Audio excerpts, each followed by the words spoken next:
చలికాలం వెళ్ళేదాకా free current bill వచ్చేటోళ్ళు పెరుగుతుండొచ్చు రబ్బా. ఫ్యాన్లు బంద్ పెడతారు, మరి ఎల్ల మీద బజ్జి ఉంటారు కాబట్టి వాడకం తక్కువ ఉంటది.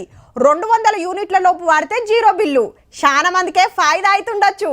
అబ్బాగా ఇంటి పక్కోళ్ళకున్న ఛాన్స్ మాకు లేకపాయే, గ్యాస్ బండకు మొత్తం పైకం కట్టాల్సి వస్తుండే అని రంది పడేటోళ్ళ కోసమే గీ వార్త పట్టుకొచ్చినాం.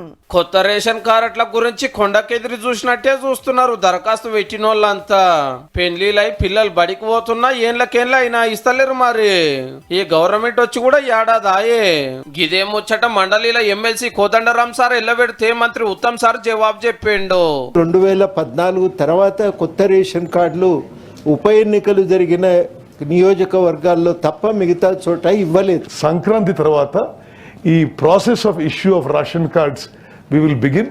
గదా అన్నట్టు సంక్రాంతికి వెళ్ళి సన్న బియ్యం ఇస్తామంటున్నారు కదా, అట్లనే కొత్త కార్డులు వంచే పని సురువు అవుతుందట.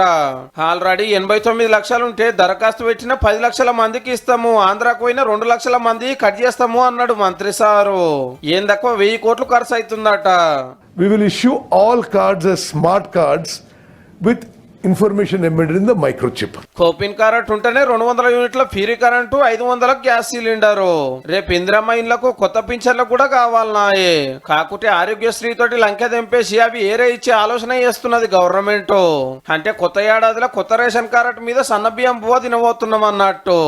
ఈ ఆదాయ పరిమితిని ఏ విధంగా పట్టణ ప్రాంతంలో మీరు 2 లక్షల రూపాయలు నిర్ధారణ చేయడం జరుగుతుందో, గ్రామీణ ప్రాంతంలో అదే 2 లక్షల రూపాయలు below poverty line ration card జారీకి ఆ కొలతబద్ద ఏర్పాటు చేయడం ఇది అత్యవసరం.